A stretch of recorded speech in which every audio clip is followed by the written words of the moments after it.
Sebastian pulled the mace from his belt and crept down the stairs. He reached the door and peered inside. Light from upstairs dripped in between the floorboards. Sebastian could see a hunched figure in the center of the basement, kept busy by a pool of dark blood and the remains of two militiamen. A familiar coldness crept up Sebastian's spine, a feeling he hadn't experienced since Vizark.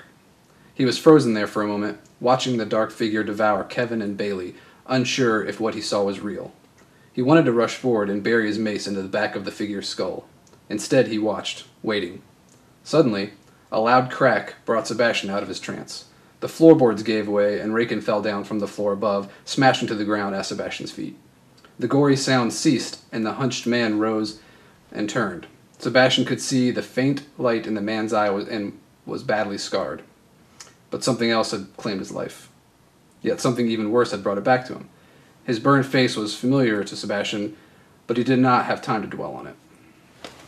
Hi, I'm Adam Sadler. I play bass for Lorenguard. I'm represented in the story by a character, Sebastian Belrouse, who not only was Sebastian Belrouse the name of my first D&D cleric back in the day, I also feel that Sebastian and his twin brother Raken were strongly influenced by a video game that Brady and I played when we were kids called Final Fantasy III. There were some brothers in that game, Sabin and Edgar, and their story really inspired, I think, what came of Sebastian and Raken in Eve of Corruption. Sebastian is a cleric of the Sacred Circle, which is a faith found in the world of Lorendale. In Eve of Corruption, readers will see that Sebastian encapsulates the classic idea of a hero.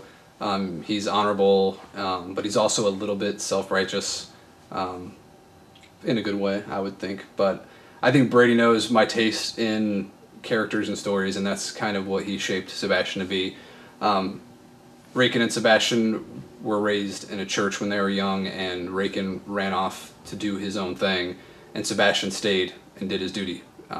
He worked as a priest at the church, and he took care of what needed to be done in his hometown. Sebastian also wanted to be, he had dreams of becoming a knight of Avenor, and so he's trained himself as a warrior in his own time, on top of his priestly duties. Throughout Eve of Corruption, I think Sebastian's faith is definitely put to the test, especially in the song Wrath Divine, where he experiences his absolute nightmare, his worst nightmare, become a reality, and he has to deal with it. From the scraps beneath him, history reveals grief had driven him to seek obsession. Now unchained, his dead love walks before us, followed by shambling hordes, the slaughter town unleashed.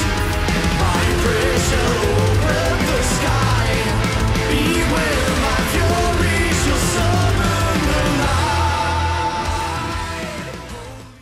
I think he realizes he has more power than he knew, and he has to find a way to deal with it. And I think that going into Two Shades of Night, Sebastian will have to deal with not only this change in balance of a world that his faith is shaken and his whole world is changing, but he also discovers new powers within himself and has to decide whether or not he can use them, or should he use them, or how he will use them. And it'll be a difficult decision for him, and I think that test of faith will be a great read.